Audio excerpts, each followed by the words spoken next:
Yo, yo, yo. Welcome to wNS9. Plus, I'm your host, Anthony DiNardo. With me, we have Tyler, no Jim, but we have our special guest tonight. We have Noah Hiles from the Pittsburgh Post Gazette. What's up, Noah? How's it going, fellas? I'm glad to be on. I was thinking the other day, I was like kind of offended that I hadn't received an invite to North Shore 9 in a minute because I mean, I've been a North Shore 9 supporter before a lot of your people even knew who you guys were. Before Jim was even a part of North Shore 9. So, That's true. I'm glad to be on. I'm happy to be on. This is fun. I'm excited.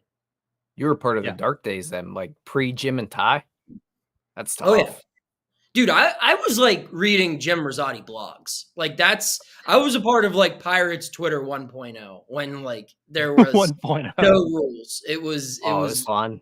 Yeah, when the team was good and there was no rules on the streets. It was a different world back then.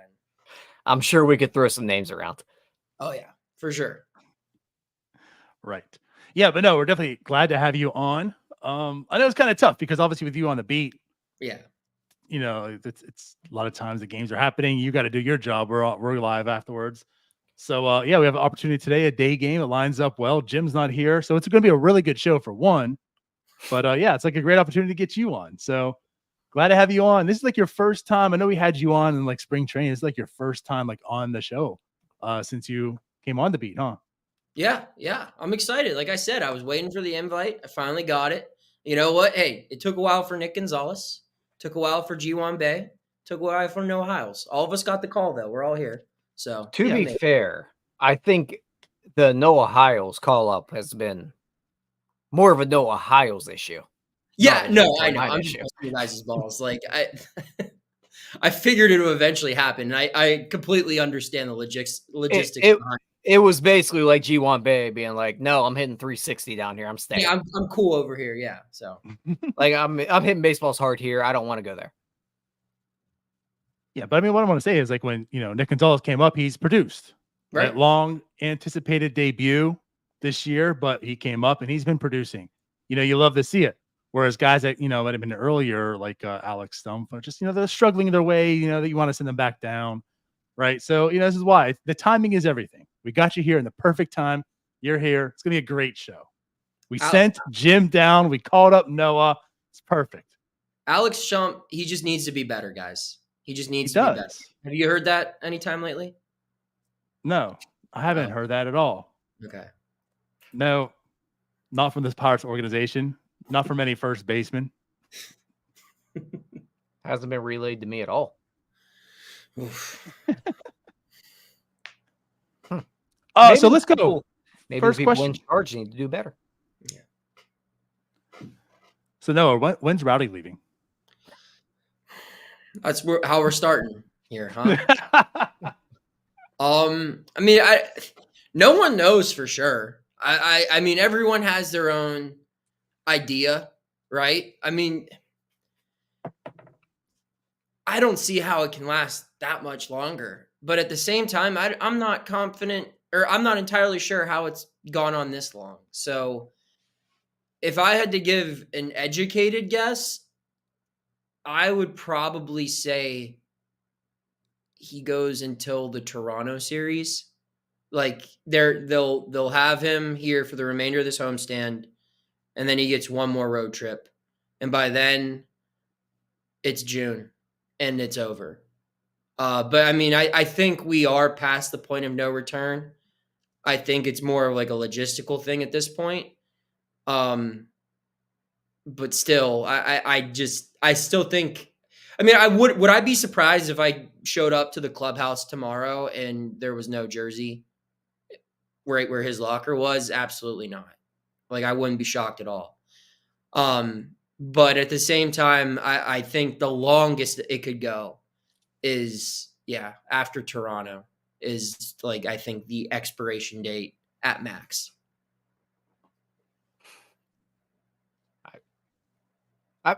I get it. I feel like every single weekend, I get what Noah's saying, I should say. I don't get why he's not gone. But I understand what Noah's saying, but I feel like every single weekend, because it feels like a weekend type of deal. every Sunday, it just feels like this has to be the last series for him. So I feel like it will probably be this weekend that he's done, and I think the writing's been on the wall because he's not playing. Like, he had 2 extra inning games, and he didn't see the field. Yeah, I mean, you talk about opportunities to make the change. I mean, they have 2 off days next week, right? Mm-hmm. There's the off day after Memorial, or there's the off day on Memorial Day. And then there's the off day. They play 2 games in Detroit, and then there's another off day when they go up north to Toronto. So, and then there's an off day after that series.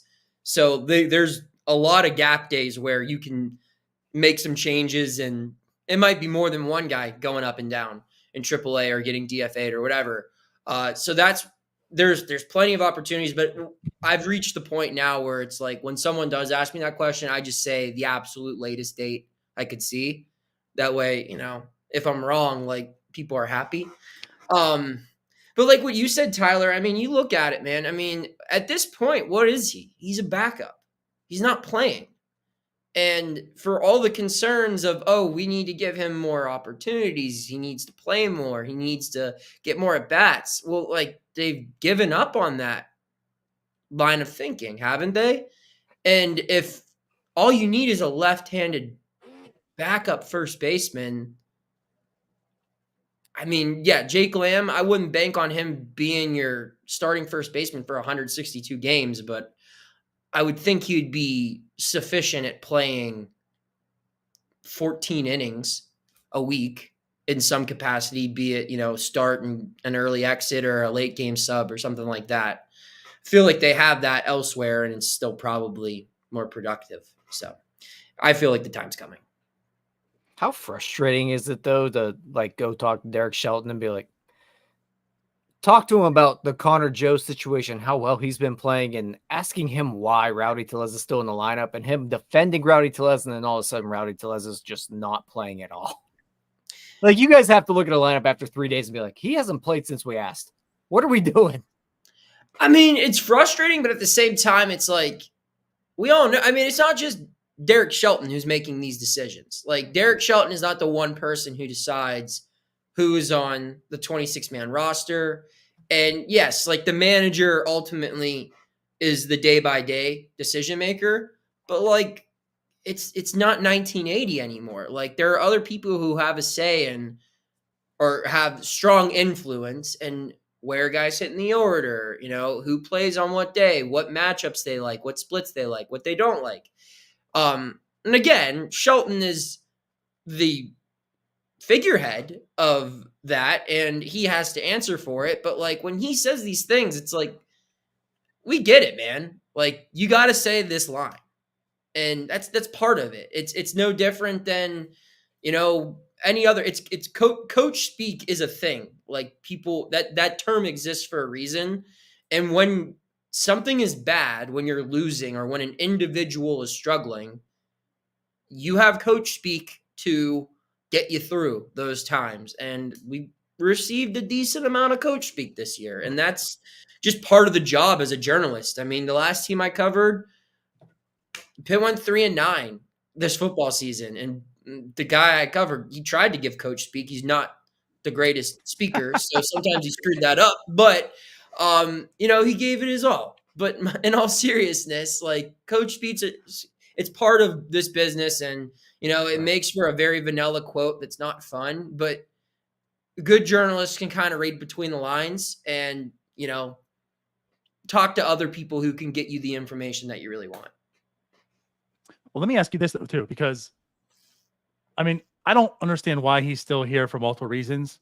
But if I'm going to rationalize something and feel like, well, this is the reason, do you think a lot hinges on Brian Hayes and his health? Maybe. I would think that that's more a Jared Triolo thing than Rowdy. I mean, I would think that with Rowdy being around, I mean, I guess, like, because it's like, are you saying, like, once? I guess what I'm alluding to is you're alluding to saying that, like, no, just if tell him he's gone, you just have Connor Joe. So then it's like, well, who's the backup? Then it's probably Triolo, I guess. But no, I don't think corner infielder. They want at least one left-handed bat at first. Like, I don't think they would put a roster out there without a left-handed hitter that can play first base. Well, they already don't have a left-handed hitter that can play first base. Okay. Touche. Yeah, I set you up for that. But in all seriousness, no, like I think that's more like the Triolo thing. So okay, I could so see the health of Cabrine you're not alluding to has anything to do with Rowdy. So now we have rational reason of why Rowdy's here. Then yeah, I don't know. I mean, I don't know, man. Like it might like, but like we don't know how healthy Brian is either. So like that's another thing. So I wish I had answers. Like I wish, dude, if I knew when Rowdy Tellez, if I knew that the Pirates were going to DFA, I don't want to say when because you don't want to assume that someone's going to lose their job because that's rude. But if I knew that this team was going to do that, I would not be holding on to this information because a lot of people would like to hear it, but none of us have it. Yeah, people would actually like you. Yeah. Yeah, they would. I will say, I mean, I feel like Pirates Twitter has been a lot kinder to me than Pitt Twitter. So that's good. I mean, it's only been a couple months. I'm sure they'll hate me by like year 2, but hey, we're taking in the good moments now. Yeah. Anytime I get a little jab there, I'll make sure I poke. That's all. Mm-hmm. But we love you, Noah. I love you guys. No, you don't. Don't lie. Yeah, I do. I mean, once again, you could have just like told DiNardo that was a stupid question because like it had no relevancy of anything. Well, I mean, no, because I could see what he's. I mean, there's like parallels to be made. No, there. we like to call DiNardo stupid. It's what we do here. It's fine. Well, I love DiNardo. Like to be wrong. Never do that. Well, you know what? This is why I prefer Alex. Yeah, you're not the only one. Well, anywho, yeah. I guess I don't know how long this can go on here with Rowdy Tellez. It feels like it's been every single weekend for the last like 2 months. And it's really only been like, it's probably been 4 weeks or so of this Rowdy Tellez issue. He's been bad for a while, and it does seem like they've shifted to the point where he's more in that bench role. I don't understand what we're doing here. Can you maybe just shed some light on why he's still here at all? I can't. I mean, it's really hard to play devil's advocate because when you think about it, this is bad for everyone. It's bad for everyone. It's bad for, let's just start from the outside and go inward, right? It's bad for the fans. This is pissing a lot of people off who they go to work, they make money, and they spend that money on tickets, on memorabilia, on anything Pirates because that's their team. That's who they support. That's what brings them joy in life. As sick as that sounds. No, I'm just kidding. But they show up and it's driving them nuts. And it's clear that this is pissing fans off. I mean, they're booing the guy worse than Austin Hedges last year. And I never thought it would get worse than Austin Hedges. Let's go in another level to the players. This is counterproductive to the rest of the team because you're taking away. It doesn't matter who sits because of him. He is the worst hitter on the team right now. So whoever you're not playing instead of him, you're taking away at bats from a better player. You're making it harder for the people who hit before him and after him in the lineup. So it's counterproductive there. It's counterproductive to your pitchers because they're less likely to get run support. It's counterproductive to the coaches because they have to go and defend him in front of people like me, the media, who have to ask these questions every single day. They have to go defend him. The coaches have to spend extra time to try to work on something that's clearly broken right now. And you take it even further inside, it's counterproductive to Rowdy Tellez. It's clear this isn't working. It's not. And it's a shame because, I mean, I really do think this guy wanted to perform well here. I think he wanted to come in and, like, I know he gets ripped on for the Bednar thing. Probably wasn't. Again, I'm going to stick my head out there and say I appreciated it. I do. I will say the shame in it is Rowdy shouldn't have had to be the one to step up and say something. It should have been someone who had been there more than, 13 games at that time? But he did. And the message wasn't the best. He probably could have been a little bit more articulate with how it was delivered. But his heart was in the right place. And I respected that move. I agree. The rhetoric wasn't great, but the overall intent was. And I think he wanted to come here. I think he believed in what they were building, and I think he wanted to be a piece of it.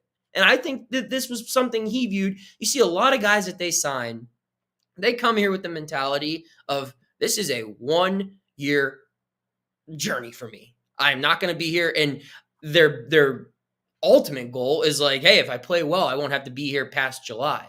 I really think Rowdy wanted to play here well and then stay here. I think he really liked it here. And it just fell apart. And it's not good for him here anymore. I mean, this is not going to work. And he knows it. The team knows it. The front office knows it. It's just they have a plan that they decided a long time ago that this is his expiration date. And as we've seen in a lot of instances with this regime, when they decide something, it very rarely gets augmented, or they very rarely call an audible. It's going to be, right. This is what we decided. This is what we picked ahead of time. This is what our projection said our turning point would be, our due date, whatever. This is what it's going to be. And it doesn't matter what happens prior to that date. This is the decision day. And that's what it is. So to go back to your point about Rowdy Tellez probably not needing to be the guy to step up at that point, and it being such a short period of time for him, it almost felt like it was something that he felt like he should do rather than him being the person to do so. Maybe more of a, that's the right thing to do, so I'm going to go do that right now, not really thinking much more of it. And obviously it's turned into more of a nightmare for him because he's performed so poorly. But with Rowdy Tellez having to be the guy to step up there when everyone else is just kind of quiet, and there's a lot of veteran type of guys here that they're quieter types. Do you maybe think there's an issue in the clubhouse with not having a vocal type of actual veteran presence here? As someone who's in that clubhouse every day, I don't necessarily want to answer that question.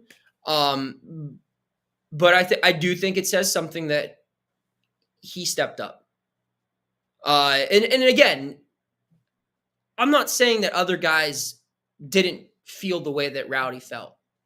I think the whole team felt that way. And I think a lot of people, and again, I really think that message resonated with a lot of people. But yeah, I don't think that he should have had to be the one that did that. And maybe he didn't need to be. Maybe I wasn't looking behind me. There might have been someone trying to go up there and do the same thing, and Rowdy just got there first. Or maybe Rowdy said he was going to do it. But Rowdy, the way I'll answer that question is Rowdy shouldn't have had to be the guy to make that statement. That's fair enough. Yeah. I mean, again, that's fair. I don't have a lot of animosity towards him for doing it, like I know a lot of people did. But you can't also do that and then have a 36 weighted runs created plus. that's the problem. And it's unfortunate. I get it, and you're right. But that's what's going to happen when you do something like that. You also can't go down the path he has, because you are going to get torn up, and he has, rightfully so, because of the production. I mean, it's fair because of the production. Mind you, I just want to point something out here, Noah. Okay. I put it on Twitter, but I'm sure there's a lot of people that listen to this that aren't on Twitter, right? So I just want to say something, because you made the comparison, and I never thought we'd see the day that someone was hated more than Austin Hedges last year, who was essentially a backup catcher. Yes. This guy you're bringing in because you're starting first baseman, and Noah, he has 30 home run power. This is going to play in PNC Park. Short porch. How many guys have they signed? How many guys have they signed? All of them. Since that damn ballpark was built. And we read it in the PG from Paul Meyer to Bill Brink to Mackey to me and Andrew. We all wrote, whatever GM signed him. We just think his back can really take advantage of that short right field. How many people have taken advantage of the Clemente Wall in a Pirates uniform?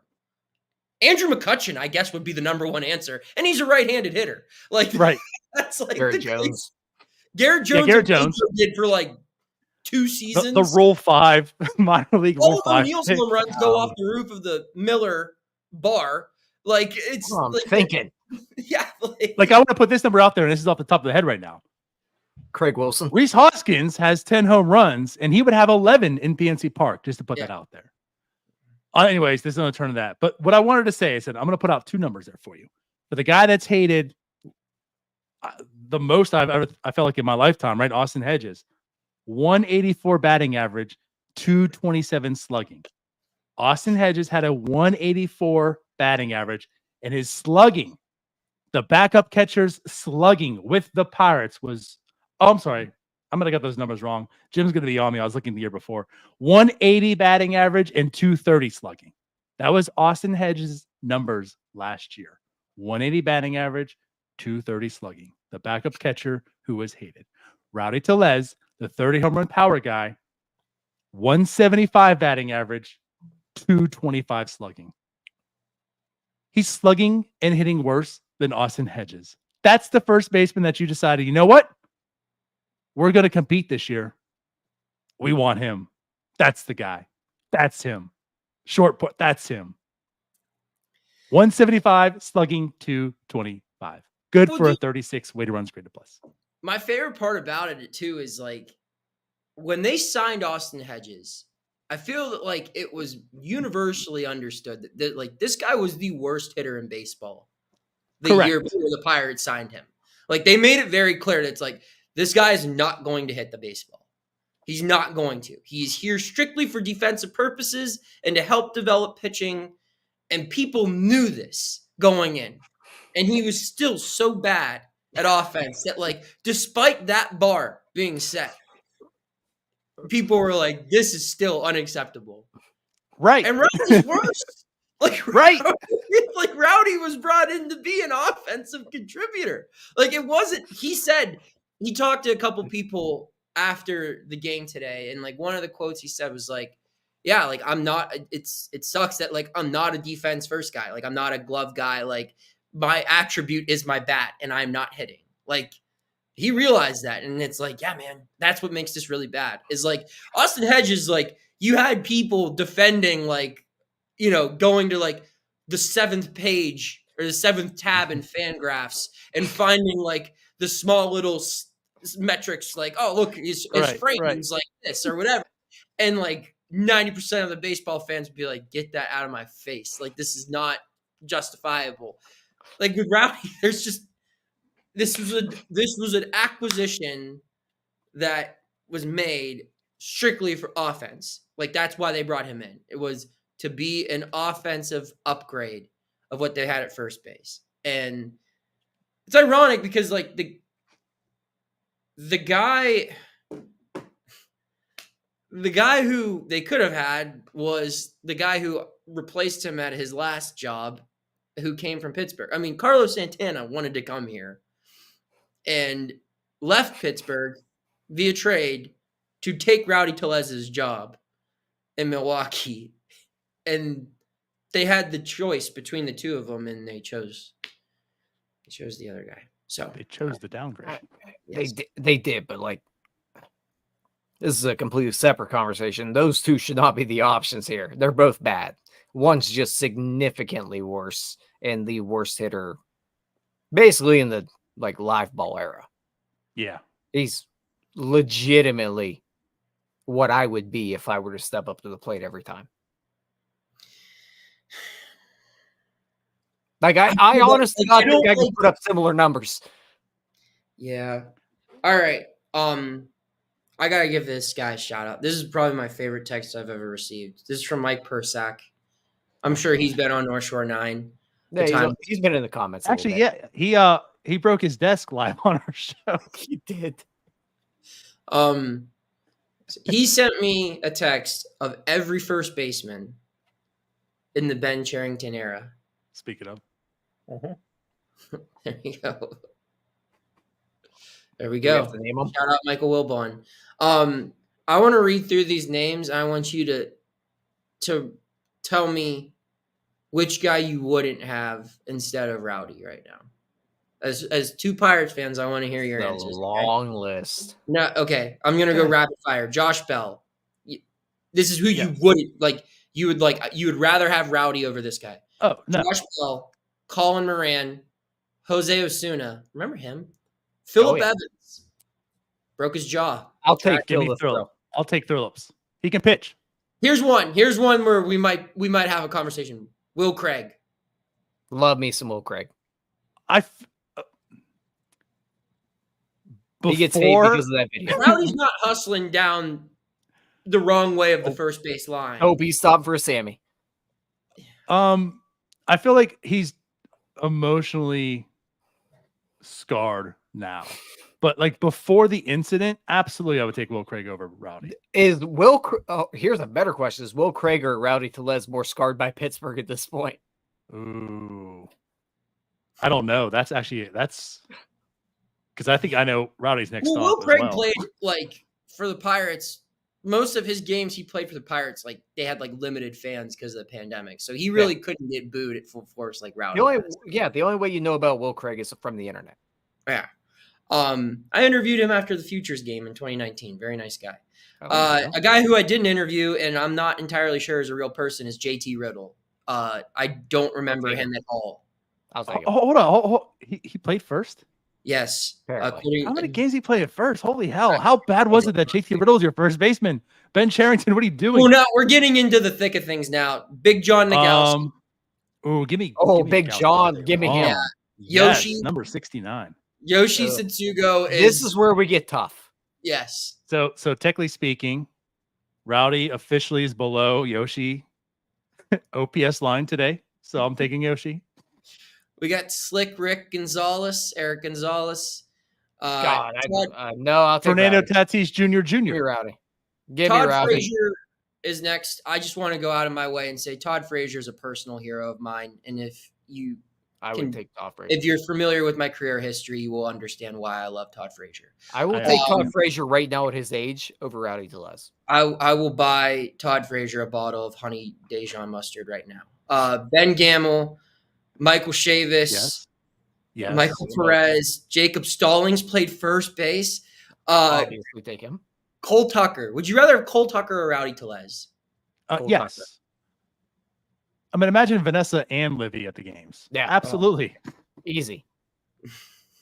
Cole Tucker, come on. He's batting second for the Angels right now. Come on. Josh Van Meter. No. Yes. Here's a name I haven't thought of. Bly twice as good. Bly Madris, no.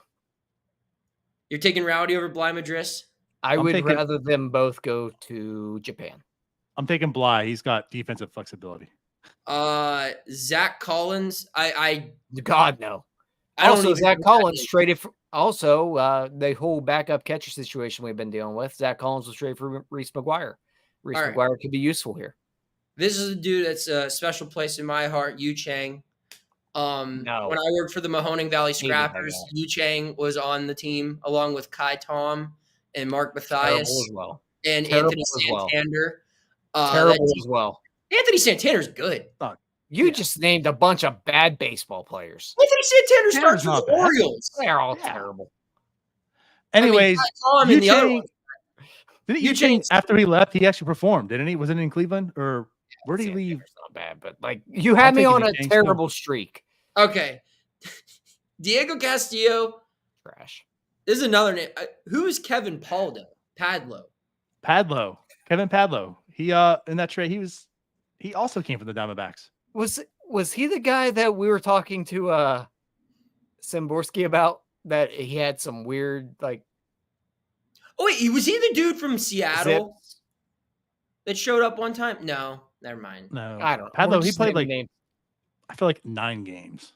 Okay, we'll keep him moving. Vogelbach, Carlos Santana, Connor Joe, Alfonso Rivas. He was good for like a week. He was terrible. Yeah, I'll take him. Alfonso Rivas was better last year than Rowdy Tellez was last year. I mean, Alfonso Rivas has been better than Rowdy for 2 years. So yes. G-Man Choi. Yes. Yeah. Jared Triolo. Yes. Andy Rodriguez. Yes. Andy Rodriguez right now. Yes. Okay. And he could bunt. Yeah, that's the list. So shout out to Mike Persak for that list. That's been 20, 21, 22, 5 years. And that's many sad. First basemen. Well, that's just I mean, 162 games. You got to start. Yeah, right. But it's still a lot of games. But like, there's none of those are an answer. Josh Bell was good. No, but he wasn't good in the Cherington era. Yeah, he wasn't good to trade either because they got nothing. Eddie Yeen, he's cooking in Altoona, dude. Yeah. So anyway, where's Alex? Let's move on. Like how Ben should do. Just let's move on. Right. Okay. From Rowdy. So we got some bigger problems too. And I'm not talking about the 2 games we've lost. You don't know Beat 'em Bucks? Dude, I'm not the only person who doesn't know Beat 'em Bucks. I'm glad you brought this up. Because I got people being like, oh, what a bad look for the Post Gazette beat writer not knowing Beat 'em Bucks. Dude, I know Pirates songs, all right? Everyone listened to the game with the radio. Not. I know We Are Family. I know the Gotta Believe 90s song. Jake Krause plays this video of an elementary school choir singing it in the press box. It's the funniest thing in the world. But Beat 'em Bucks, no, dude. My parents were not alive in 1960. So I don't have people who like showed me baseball that showed me. I learned a lot about the 70s teams growing up. And, you know, the 90s teams and stuff like that. I was cognizant of the 1960 World Series. I understand what happened. I even got a DVD copy of the game for Christmas one year. It was really cool. After Bing Crosby died and they found the film. But no, I did not know that Beat 'em Bucks was a song. And my dad didn't know. I asked him the other day. My dad's been watching Pirates baseball for 50 plus years. He didn't know. I hate to, drag people down with me, but Alex Stump didn't know either. I'll say it. He didn't know. He told me in the press box. He didn't know that was a song. We all thought that was a Sax Boy original, and I'll stand on business. That's my guy. I'm shouting him out. I didn't appreciate people coming after him in my mentions, ruining my golf round the following morning as I'm watching Sax Boy go to war with some guy with a Paul Skenes cartoon as his avatar. Be nice to Sax Boy. He's a nice guy. All right?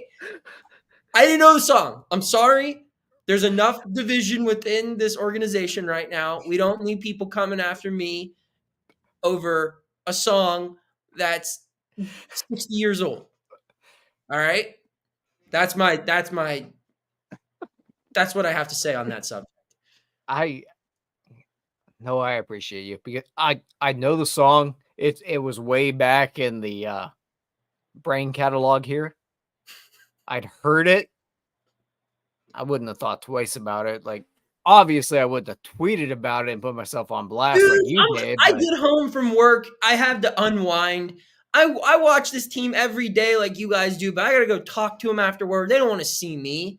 And they don't want to talk to me. They don't want to answer my questions. I have to put this little brain of mine to use until midnight every night to write the same story for, what has it been, 51 games now? They've lost the same way every single time, essentially. No, they've lost 2 different ways. There's option A where they don't score any runs, and there's option B where they score a lot of runs, but they'll allow a whole bunch of runs at the end. That's how they lose. There's 2 ways. And right. It's been a lot of option B recently. So I'm just recycling the same adjectives and sentences and thinking of a different headline and different SEO that doesn't mimic the same story I wrote less than 24 hours prior. And I get home from work and I just want to unwind. And I go in the comment section just to see what people are saying about my work because I'm a narcissist.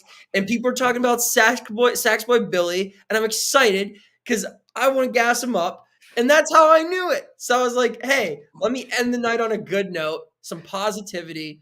Let me shout out Sax Boy. Wake up the next morning to go play a horrible round of golf, and I got people in my mentions telling me I don't know ball, that Sax Boy is a cancer to society, and it just set the tone for a very bad day, fellas. So yeah, I'm sorry. All I know the is Mackie greatest would have thing known. that's ever happened on this podcast ever. Yeah, clip that and put it on TikTok. Love it, Noah. Yeah. Hey, so first off, thanks, Brock, for the super. Appreciate it. And of course, since you did, we'll read this question. So, question for Noah: what's worse, being on the Pitt football beat this year with the year they had, or being on the Pirates beat with their lack of success?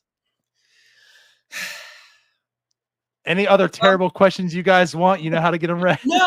So set up Noah. Selfishly, this past Pitt football season was a very good career year for me, minus one post-game press conference in South Bend, Indiana, and one glance. And minus this stupid. No, you haven't. This can go to hell, and Notre Dame won't go to hell because it's a religious institution. But I mean, Pitt football was a disaster to cover this year for multiple reasons. I mean, it was clear after the West Virginia game. It's like, oh God, this is going to be a miserable season. The head coach did not help things in any way, shape, or form. And there were often times, like I was very plugged in to that team. I had a lot of sources. I knew a lot that was going on. There's a whole notes file in my phone of stuff I did not report for one reason or another, to protect sources, just to save for like bigger stories later on. And it was basically a weekly occurrence in press conferences where I'd ask questions that I already knew the answer to, but I just wanted to see if I'd get lied to, and I would be. And I had the luxury of calling out those lies and seeing a man who does not speak well on his feet try to do so. And like, that was fun. And it was good because it's like, I think some people recognize it's like, okay, well, he actually has some information that they do not want out there. So it was miserable in the sense where it's like the access was horrible. Like when they control who you talk to when you cover, and it's not just a Pitt thing, that's just college football in general. Like, we would show up to a practice not knowing who we were speaking to that day. It's very hard to cover a team when you don't know who you're going to get to talk to. Like Phil Dracovic, the last thing he said to us was the comment about grown-ass men booing. Like, that was week 2 of the season. We never heard from him again. Yeah. And like stuff like that. It's like, it's really hard to cover the team. And that's no fault of the communication staff, like Pitt's SIDs and everybody. They're incredible. It's just when they're losing, everyone is wound up pretty tight, and they have to only put people out there who they know are not going to say something to cause more problems. And more often than not, that's seniors who are either A, just a naturally boring quote, or B, smart and know what to say and what not to say. So from a coverage standpoint, that was frustrating. But like I said, it was fun because I had inside information. This season, I mean, I love baseball, man. Like, it's my favorite sport in the world. And even watching some of these losses where you're just like, what is going on? There's only one time where I was legitimately mad this year, and it was the Skenes game, the debut, when like that debacle right before the rain delay, like that pissed me off. Just because in the sense where it's like, if they would have got one out, that game would have just been bagged, and like the day would have been perfect. It's like, cool, like rain, Paul did it, filed a story, easy, quick work day. And it's like, no, like everything, like I was steaming mad during that whole rain delay, and it had nothing to do with like the Pirates' success. It was just like, this stupid team could not get one out, and now I'm going to be here for 6 more hours, which I was. Right. So yeah, I'm having a lot of fun with the Pirates, covering the Pirates. It's a lot of work. It does make you want to pull your hair out when you see some of these things that happen on the baseball field. But I mean, that's baseball, man. Like, you play so much, there's just going to be a lot of cool stuff that happens. There's going to be a lot of not so cool stuff that happens. it's a new challenge for me, which I'm really enjoying. And it's a new community. Like I talk about how, Pitt Twitter hated me or whatever. Like Pitt fans were really good to me. And it was a lot of fun to cover that team. But like Pirate fans are awesome too. And growing up a Pirate fan and growing up literally on Pirates Twitter, like the reason I got Twitter was to follow the team more when I was in high school. And it's how I met a lot of my friends today. And it helped, grow my career and I guess my brand or whatever. So being a part of it now, getting to cover this team for the Post Gazette and travel on the road, it's a dream come true. This is my dream job. So I'm loving it. Look at you. Yeah. DiNardo, I don't know if we By the want to way- bring up the former beat writers in the chat that are asking him questions or Yeah, how we want to go here, but we can. I just want to give a huge shout out though. Also, Steel City to W. Yeah. Appreciate the super generous, and just for having Noah on. I guess we got to have you on more, Noah. The Hey man. Money Pirates man. fans do like you, I guess. They don't know the real. They'll get to Yeah. know you soon enough. They'll start hating you here soon enough. But Yep. for now, they're liking you. One of these. So enjoy the moment. I can't believe you had that right behind you. I had 3 of these sent to my house that week. Oh my God. Yeah, from friends and family. So I would have Yeah. broke 'em. So Justice back here wants to know. Talk about the press box broccoli. listen, I'm not a broccoli guy. All right. I'm just not. I want to make something clear. People in the Pirates media, very chill altogether. My one qualm with them is these people complain about press food way too much. I'm coming from the streets, all right? I'm coming from college where my first road trip for the Post Gazette was to Kalamazoo, Michigan, where the press dining for Pitt, Western Michigan was a crock pot. It was a crock pot. It just had someone's mom made it. And it's like, that was our press dining. So people are complaining about the press food at PNC Park. It's fine. You got people like Alex Stump. Oh, I'm not eating that. And he goes and gets chicken tenders. Like, oh, yeah, good job. Dude, I'm not a victim. All right. Do I go and frequent the place when they're having beef stroganoff? No, I don't. But like for the most part, it's fine. Even Pitt basketball, their media meal sometimes would just be pierogies and salad. That's not a meal. You're not giving me a main course. That's just 2 sides. I don't know what to do with that. At least here, I'm getting a full thing. They have a sandwich option. They have hot dogs. They have soup. These people are working real hard. They were honoring the Aramark people before the game yesterday. I gave them a round of applause. They keep my stomach full on game day. Sometimes it's a little rubbly. Sometimes it's not sitting well, but they're doing their best. Do other teams do it a little better? Some do, yes. I haven't eaten all the meals, so I can't say that some do it worse. But it's fine. I'm tired of Pirates beat writers complaining about the food here because I think it's good. All right? I'll stand on business. But Noah. The broccoli, I'm not eating the broccoli. I'm not a broccoli guy. Yeah, but so sorry, Justice. You already talked about the belly rumbling. Who's got the best toilet around there? Okay. We're not going to get this. Oh, come on. Yeah. This is what I'm we're not here a for. public restroom guy. I'll leave it at that. I'm not a public We bring Alex on to talk, he's baseball. not a We public bring you to restroom talk guy. the toilets. I use Amen to that, by the way. Yeah. Do The you press go down box the street to the Hilton? situation is not ideal. So you're like semi from the streets, Yeah. but you have But you have like, limits. I just don't like I don't like putting myself in a situation where I might have to use the bathroom but you do. in You a ate non on number one crock pot. capacity at PNC Park. Nah, actually- we're not talking PNC Park. We're just in general, like they're Right. like maybe Louisville, they might have a good bathroom. I don't know. No, I don't use public restrooms. I do for peeing, but like not for the other thing. So like when the stomach's bad, it's time to go. I've left games. Like not when I like had a story, but like there was once at the there was one time at the ACT tournament this year. We can rank bathrooms, Alex.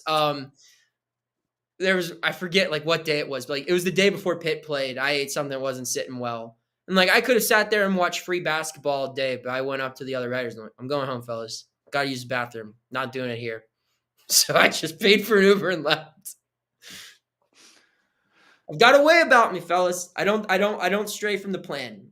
That's why I cover the Pirates. They have their plan. They stick to it. Noah, Ben, yeah, never seen in the same room. Just like me, you know. Can we just? I'm going to call a timeout right now. We are 45 minutes in. We have now talked about Rowdy Tellez, Pat Narduzzi, and public restrooms. Kind of the same thing. Honestly, I didn't say that. However, I didn't say that. I'm sorry. I do have an actual, to bring it back to baseball. I'm going to reel this bad boy all the way in, and it's a big bass, but we're getting there. You talked about covering Pat Narduzzi, and you've covered a lot of head coaches over a period of time. Is there something about Derek Shelton at this point, and you don't have to give me a full-on answer, but is there something with Derek Shelton that makes you believe that this guy could lead a winning team with this organization? I don't know. I mean, I feel like this was like his first true year where they were actually trying to win. Last year, a little bit, right? But this was they say every year, the Bradenton flu exists for a reason, right? They go down there. Wait. Who says what? Because last year, all I heard was, we're a fourth place team. What are you guys talking about? Yeah. Most of the time, he wasn't there. In the beginning of the year, we're going to compete. We're going to do this. We're going to do that. This year, I felt like they were serious. And I actually felt like when you look at the roster, and it's kind of sad to see how low the bar was, but when I'd watch you guys, the comments would be I look at the roster, it's filled with actual big league players. I think that was an actual quote that Jim said once. And again, kind of sad because they should all be big league players because this is the big leagues. But at the same time, when you're grading Shelton, it's this is really the first time in his career where he's had something to work with. And has he been great this month? No. I think he did not get enough heat, in my opinion, for how bad, and it might not have been all on him, but for how bad they mismanaged the 6-man rotation. That ended up costing them 2 players. Or I guess it didn't cost them. They had the DFA Fleming, and he's in the system still. But that was just a disaster how they went about that. It cost them. I mean, it led to Martin having to go out there and get shelled way longer than he needed to. It cost them Rwanzi. It almost cost them Fleming, who I actually still think is a decent player. He's just had a bad stretch. And, it put them in situations that they did not need to be in. Where if it seemed like they were never on the same page with that. Someone wanted to do it, other people didn't want to do it, and they just went with it, and it never worked. And that kind of stuff, that's not what you see from a manager who's going to put you in a spot to win. But I do think that Derek Shelton has a lot of qualities that you could maybe be in a position where he could lead a team to win. I do think that he connects with these guys. I do think that he's patient. Maybe too patient, but he's patient. I do think that he's been around winning. I mean, he was around winning in Minnesota. He was around winning in Tampa Bay. He's seen what it looks like, which you can't necessarily say for some of these people. Can't really say for a lot of people on this team.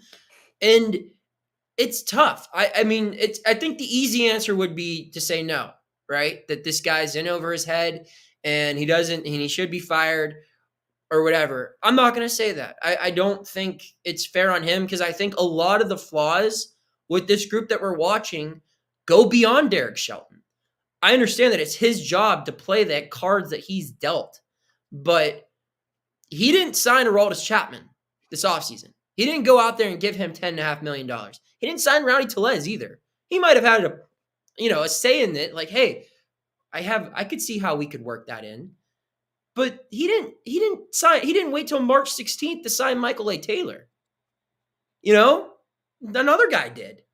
And he's part of this blame process too. So now if the losing continues, who's going to be the first to go? It's going to be him before anyone. I'm talking major heads to roll because you're not going to fire a GM before a draft, and you just really don't do that mid-season often. You don't see that a lot.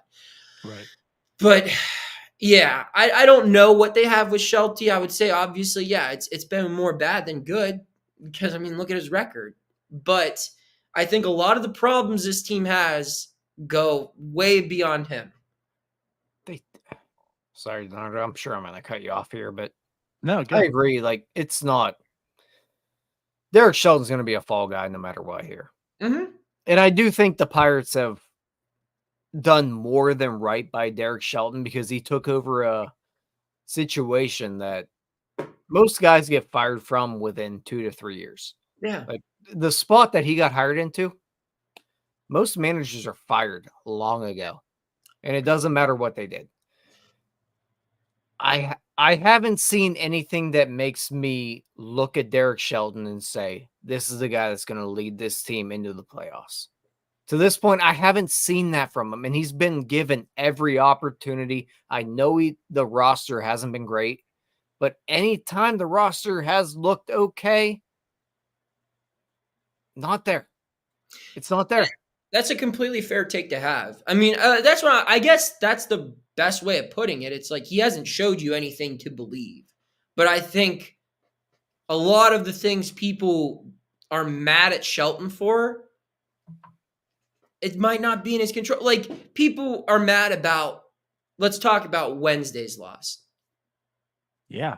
It's not his fault Aroldis Chapman cannot throw one strike. Like, if he just throws, if he gets one out, that's a completely different game. It's not his fault. Brian Reynolds bobbled a ball in left field and gave a runner an extra base, which immediately came back to bite them in the ass. Like, that's not on Derek Shelton. He made the right call. Like, bringing in Holderman in that situation with I guess I get why Bednar wasn't available, but like, he's playing the hand he's dealt. And again, he was available today, for God's sake. They were losing. That part we can talk about. Yeah. I don't But understand Wednesday, that. I think that's all fair too. Like, I don't think you can put too much on him because he's dealt a short bullpen to begin with. And the guys that were there weren't producing. And if he maybe had more of a say where they could have had an extra arm in that bullpen this series. Or, I mean, they had an extra arm today, but Jose Hernandez could have been here yesterday. Could have been here Tuesday too. Sounds like he barely made it today. Yeah, I didn't see him in the clubhouse when he left. Like, he literally snuck in there like after the media left the clubhouse. Like, I had a source reach out to me. I want to say like 12:20. It was right before the national anthem. No, it was like maybe 5 minutes before the national anthem. Told me, like, I'm hearing Jack's getting demoted. And I was like, really?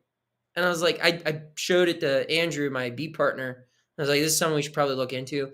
And during the national anthem, the Pirates training, that Jack got sent down. I'm like, my God, like, they didn't even wait till after the game. Like, when did this happen? So, crazy times. Yeah. No, I think that's all fair about Shelton. Let's go on to a little positive thing. Okay. So, it's your first year on the beat, obviously. I'll put it this way. Like, you talk about how crazy it's been this year. Like, at least you didn't endure like the previous years, right? I mean, this is still, for as weird and terrible it is, like, it's still not like 2020, 2021, 2022, I was right? there in 2020. Okay, that's fair. I was working for that. It was short though. You only had to do 60 games of it. So yes, right. That and was I made blessing. a lot of the games stories then. Yeah. So. But I guess, this year it's still a little bit better, but there's some fun. Like, Jared Jones is here, but Paul Skenes is here also. You're witnessing Paul Skenes come up and pitch. And even though that Saturday game where it ended up being 20 hours for that game to finish that you had to endure and it pissed you off, you got to see Paul Skenes. How's that been? I mean, dude, that's something that I was talking with Paul Zeiss earlier today. It's just kind of like when you get in this business, like, those dudes change your career. Like, if it weren't for LeBron James, Brian Windhurst would still be writing at the Akron Beacon Journal. Like, stuff like that happens, and it changes your life. And I'm not saying look that at Paul you, Skenes, like you're already on NS9. yeah, right. Yeah, before Paul Skenes, I was nowhere. Right. No, but like, and I'm not saying that like I'm looking at Paul as a meal ticket, but like you get into this business to tell cool stories. And there's not a lot of cooler stories right now than what's going on with Skenes, man. I mean, he is a generational talent. And I don't know how long I'll cover the Pirates here. You know, like media is a crazy field to be in. It changes every year or whatever, but it's like I'll get to like tell my kids one day when they're baseball fans, it's like, yeah, like I wrote about that guy. I was there before, forget the MLB debut. I saw his AAA debut. It was me and Jim were the only media there in Louisville. And like we watched it and we were both like, Jim is that not was media. yeah, well, he was that day. Saw you guys recording the podcast like right outside the press box. But like I like I will never forget that day.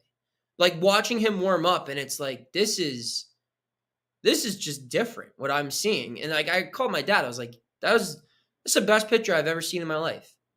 And I know he was going up against a crappy Reds AAA team and everything, but it's like that was unlike anything I've ever seen. And I don't know what his career is going to amount to. I mean, it's so hard to tell with pitchers. Like they're amazing one year and they're nothing the next year. But I mean, he's got the tools to be like a once in a lifetime type player.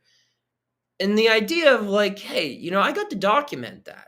Like that's cool. I have a file on my laptop where I save the press clip, like the PDFs of like my favorite stories I write, just because like one day, like let's be real, newspapers aren't going to exist one day, and I want to show like, you know, people it's like, look, like this is what I used to do and stuff like that. And I saved that one. It's like there's a good chance Paul Skenes is going to be a special player, and it's like I got to write the game story for the paper of record for the team that covered him in his home opener and his MLB debut. Like that's really cool. So yes, like showing up to the ballpark on Skenes Day it's fun. Jared Jones, same thing. Like Yeah. everyone has a sour taste in their mouth from that Mets game where he threw 59 pitches. Dude, like I remember that for a completely different reason. Like that was prior to what occurred last weekend in Wrigley, the best start I have ever seen. Like how efficient he was, and he was just cruising. That was incredible. Like getting to write about that stuff. It's not like me being like a Pirates fanboy. I will geek out over baseball, man. It's my favorite sport in the world. It's what I think about. I think about it every day. And like when I see good baseball, I get passionate. I get excited. And getting to cover that stuff, that's good baseball, man. I love writing about that stuff. So it is a lot of fun. Good. But it's not just that. Like even we've been very negative to this point, but even the Cruz stuff, like hitting 116, 120, 121, whatever, 120.5. Sorry, I don't round up. But even stuff like that, like there is stuff here. And Like, they're there's not stuff. hard. It's just putting them pieces together. It's a scattered puzzle right now. It's a scattered puzzle that isn't far away from being completed, but the way they're currently trying to put it together will not work. They have to go a different way about this. And I'm not sure that this regime is willing to do that. But if they are willing to maybe make a little bit of a difference, I don't think they're far away. But like if you just, they have to get better at acquiring players. Like I think they have people who develop pitching well in this organization now. Yeah, shout out Justice. I like that. I think they developed some good pitching. I mean, like talk all you want on Ben and how bad he's been, but like he has brought in some nice pitching talent through trades. Like Holderman, Oviedo, Bednar, like those are nice returns right there. Those are quite literally his only good returns. But like the hitting development has to improve. They have to make changes there. There's just no doubt about it. They have to start identifying better hitting talent in the drafts. Like you look at some of the guys they picked after their pitchers that they took early. like they're guys that they've taken in the second, third, fourth round as hitting prospects. You just look at it and you're like, look at their swing. Like, what are you going to do with this at the big league level? And I'm not going to say any names, but I think you guys can probably put together who I'm highlighting. Guys, yes. They got to change their thoughts on that. They got to change on how they invest in the offseason, because the way you look at this team right now, it just shows how poorly evaluated this offseason was by the front office. We were sold a ball club that was going to win games from fielding, from timely hitting, and from its lights out bullpen. And the weakness was going to be starting pitching. It's like they were looking at a little chart and they had it upside down. Like, the one good thing that this organization has to offer right now is its starting pitching. Its bullpen is an absolute liability. There is no consistency at the plate.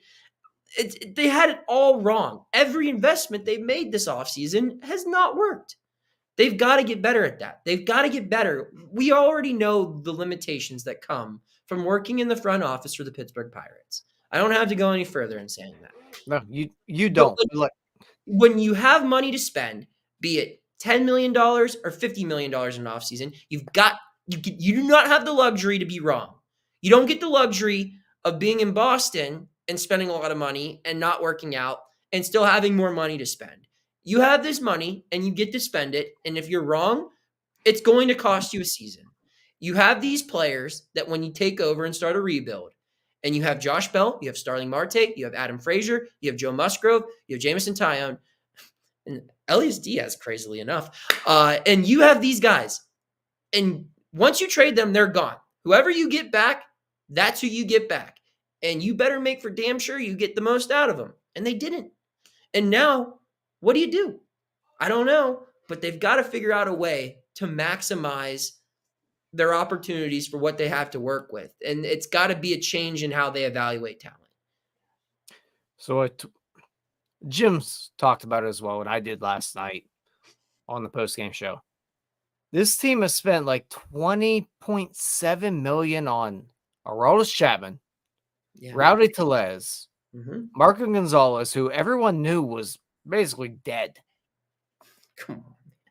Michael A. Taylor, who everybody else loved but me. $20.7 million burnt. And you're under $100 million payroll. We can bitch and moan about the about the payroll all day. It doesn't matter when 1/4 of it's going to garbage. Because I'm sorry, at this point, what they allocated those resources to has been useless to this team. Every player that you named, if they were to cut them tomorrow morning, they have internal replacements that are better, right? Like, they could cut like that money. Like, aside from Michael A. Taylor, defensively, Michael A. Taylor provides value. That's probably the only one, yeah. Sure. Right. But he's still a 0-win player. But that's a problem, though. That's another problem. And I'm not being facetious when I say this. Like, a replacement level player right now on this team is a net positive in that position. So, yes, it is an upgrade where, yes, Taylor is tough to replace defensively. He's good there. But yeah, it's like, I was thinking about this driving in today, and like, I was even adding in, I was just thinking about all the 1-year deals, like all of their free agents. It's like, they really do not have to replace anyone they're losing in free agency or when their deal expires. Like, you're not looking around, like, even a guy like Martin Perez, who's been, I would say, a net positive. He hasn't been great as of late, but still, they're probably their best offseason acquisition by a mile, right? Who's been better? So even with him, like, when he's gone next year, it's like, you're not going out and being like, all right, well, we got to replace Martin Perez. It's like, no, we got Johan Oviedo coming back. You've got, Quinn. You've got other guys like Ashcraft could be major league ready by this time next year. Like, there's other guys. And I mean, maybe who won't be, but like maybe Thomas Harrington would be, maybe Bubba will be, who knows? And there's other options where, sure, you might get a veteran arm, but it's not like a pressing thing where you need to replace a guy in the starting rotation. You don't need to replace Yaz as a catcher. Like, you have a catcher coming back next year from Tommy John surgery, and you have a catcher you have Henry Davis in AAA, and then you have like everyone else, like all that money they spent, and even like again on a guy like Martin who has been okay. You can take that and you can reinvest it again. It's like another opportunity to get it right this next time. And I think now it's crystal clear what the needs are. Just go get like 2 position players. Dude, the needs have been crystal clear for a long time. They're just ignoring them. They signed Rowdy goddamn Tellez. Not that they're ignoring them. It's just that they're incompetent of making it happen. I'm sorry. No, I know you're on the beat, and I probably shouldn't say it, but they are so stupid that they thought Rowdy Tellez was a solution at first base after they correctly went out of their way last year, signed Carlos Correa, and traded for G-Man Choi, and first base was kind of solved last year. And then we decided, nah, we're good with that. Wipe the hands of that. Let's go Rowdy Tellez, baby. Yeah, man. I don't know. I mean, I think another thing that some people maybe don't comprehend when they're like a Pirates fan is like, as a free agent, this is probably not the most attractive destination. And I'm not saying that like guys will refuse to come here, but I'm saying that if you want a good ball player and they're getting other teams are bidding for them, right? Like in most instances, when the Pirates are signing guys in free agency, there's not a lot of bidding competition. In instances where they're good players, it is a bidding competition. And when you're competing against teams that have a more proven track record of success, you have to do something a little different. And that means probably spend a little bit more money and pay over the value. That's going to be tough. That's going to be tough. But let me say my piece on that. Because I'm glad you brought it up, because I've said this on Twitter a few times too. But absolutely. So you're a big baseball fan. You talked about it, right? You recall the Jason Worth signing with the Nationals, right? Remember how everyone talked like, oh my God, what the hell the Nationals doing? Like, how are you paying this much money to Jason Worth? What did that do? Was that maybe a catalyst? Does that not pretty much create and started like the culture change in the Nationals? Did they not end up winning a World Series? You know what I mean? Like sometimes you have to invest into your product. Sometimes you have to pay a little bit more because you need to make an investment and say, we need to overpay to bring this guy in because we need to change a culture. We need to do something. And because, like you said, and that's what's coming at me all the time too. Well, why would a free agent pick here? Well, money. So sometimes you just have to pay more than what others are willing to pay to make sure you get that person here, because that could change the direction of your team, your culture, and everything. You got to invest in what you got. Rowdy Tellez. You got like you look at like for a different sport, the NFL draft. Like teams will mortgage their future on something they believe in, and it's like, is this 21-year-old worth 2 first-round picks or whatever? And it's like, I don't know. We'll find out. But it's like, if you believe that this is going to help you win, go do it. Overspend sometimes. You need to take some risks. Especially after underspending for so long. I mean, the payroll's been low, right? So it's like you have room. And I get it. Like when you're wrong, like with this ownership, sometimes it's kind of, come on, man. Come on, Persac. I just have a nice mustache. What are we talking about? My point, that's what I'm saying. I agree, DiNardo, where it's like, I think that sends a message. Like, I think the extensions for Keller and Reynolds and Hayes, I think that did a lot for morale around, because it's like, quite frankly, I don't know if a lot of people expected that to happen in this organization. And the fact that it did is like a step forward. And I mean, you look at the last time they were good. Was Russell Martin worth what they paid him at the time? Like, he was coming off probably his worst years of his career before Pittsburgh. There you go.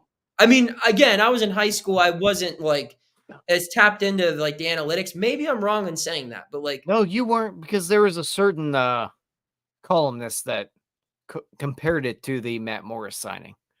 Who? Yeah. Was it the guy I used to work for or the guy I used to work with? Well, it was compared to the Matt Morris signing. Okay.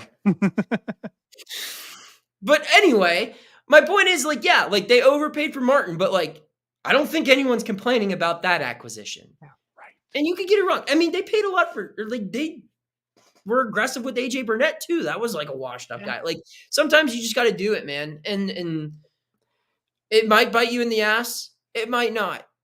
And what do you have to lose, dude? Like they've had 4 winning seasons since 1992. If you get wrong, just another one that you got wrong. I mean, I feel like if Ben's around for next offseason, it's probably going to be a do or die year for him anyway. So maybe now is the time to be aggressive. At the end of the day, you're burning that on free agent signings every single year. Yeah.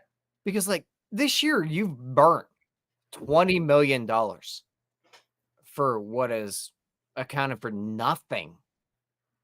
And look across the state. Like the Phillies, they sacked up. They signed Bryce Harper. I know it's a contract the Pirates would never do. But like they decided for a decade, we're going to buy in. We're going to try to make money here because basically that's what you're doing at that point. We're going to pay this guy a large amount of money. We're going to win baseball games. We're going to be good. If it doesn't work out, well, crap. Oh, well. But I mean, Bryce Harper's brought Philadelphia. He's brought Philadelphia Phillies back. And they didn't hit on every signing either. I mean, they paid Kutch a lot of money. And Kutch admitted he was like, it didn't work out. But like, yeah, that's part of it. You can't. Actually, my favorite Kutch thing ever was whenever they were like, why'd you sign here? You're like, you see what they paid me? Yeah. Yeah.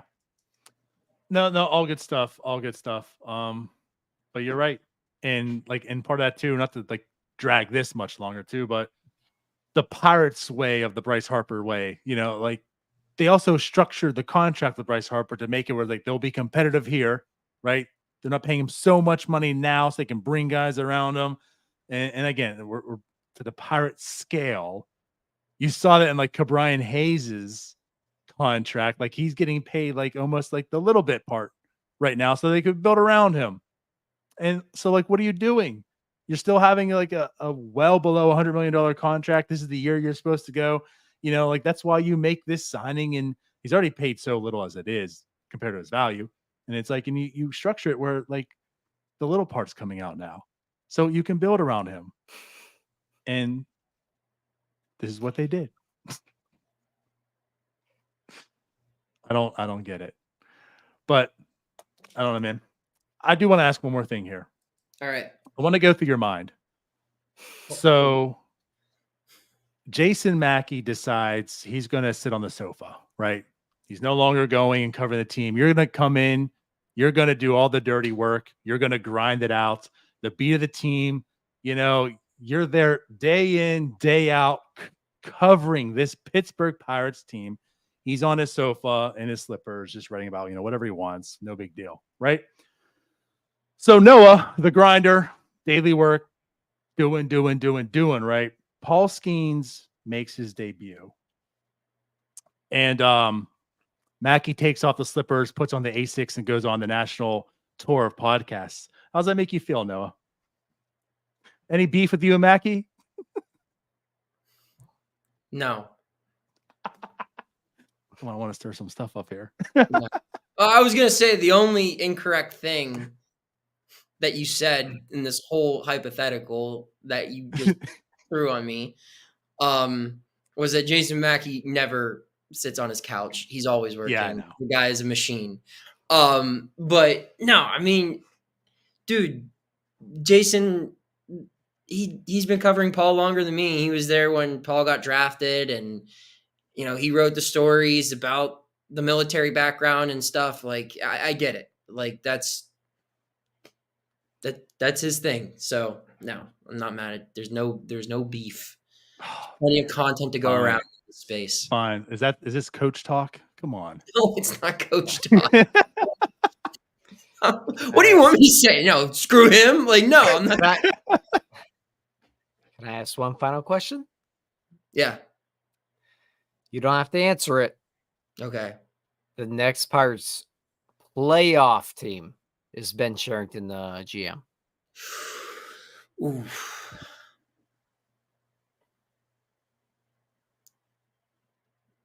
As things currently look, no. And again, I will say as things currently look, because as things currently look, this is clearly not how Ben forecasted things to be going. Now, if things turn out to be a little bit more similar to what he projected, then my answer might change. But things are clearly not going according to plan. This is not like in the part of the movie Moneyball where they're like 20 and 26 and you got Fat Jonah Hill being like, oh, it's going to be okay, Billy. I promise. They get on base and it all works out. Like, this is not what's happening right now. This is not going according to plan. So that's why my answer would be that. However, if things start going a little bit more according to plan, then I think, yes, it could be a Ben Cherington playoff team. Is it because the third wild card now and the NL is kind of weak? That certainly helps. It certainly helps. I mean, shoot, what are they? They're like 3 games out of the wild card now, and they like haven't. It's like they're truly never really out of it until you're like 10 games under. So, but yeah, that would be my answer to you, Tyler. Is just it's just not going according to plan, and it's not a thing against Ben. It's just when you projected things to go one way and they're not. I don't know. Tier 5. Yeah. All fair. Good way to put it. Well, Noah, is that everything, Tyler? I'm out of questions for him tonight. All right. I think we'll let you go now. It was good stuff, Noah. Absolutely, guys. We'll definitely have you back again soon. So we'll make it happen. Call us whenever you're free. Yeah. Sounds good. You guys have my number. Happy to come on every time. Yeah. All I have to say is the delayed call up, right? As we talked, you gave your Nick Gonzalez performance here. It was well worth it. Oh, man. Nick Gonzalez. I will say I have a better mustache than Nick Gonzalez. I don't know. It was pretty good. He didn't have this depth. He didn't have this depth. Oh, it's pretty good. Chat, what's your thoughts? No, Nick or I actually appreciate that mustache from Nick Gonzalez. Like, it's good. You know what? Speaking of chat and mustaches, Tyler, don't do this. You're a hated man right now. They've been coming after me when I've been on the show. You stated on Paul Skenes Day you're going to have a mustache, and you've yet to deliver. And everyone is, first off, I don't know why they're liking you. You've been getting a lot of like lately on your social media tour. You've been having on these TikToks and whatnot. But no. You haven't delivered. Where's your mustache? And it all looks shaven right now. Yeah, I shaved tonight. Yeah, my bad. We'll get there. Hey, you know what? Next Paul Skenes start, if I'm on the post-game show, it'll be there. That's what you said 3 Paul Skenes starts ago. Well, and for today's Paul Skenes start, you shaved it all off. You know what? We'll cross that bridge. Oh, almost said that. We'll cross that bridge next time. On that note. But no, for real, Noah, appreciate you coming on. And we'll catch you soon. Yeah, absolutely, guys. Thanks for having me on. Yeah, we'll see you in Bradenton next year. All right, sounds good. Everyone else, appreciate you guys for watching, listening. We'll see y'all later. Bye-bye. Berserker Scouts. Hey, you all. Thank you for watching. I know we try to provide the most entertaining content that we can, and we'd love to spread it to as many people as possible. So I know it doesn't seem like a lot, but if you could take the 5 seconds to like this video and subscribe to the page, it helps out so much more than you know. Thank you, and let's go Bucks.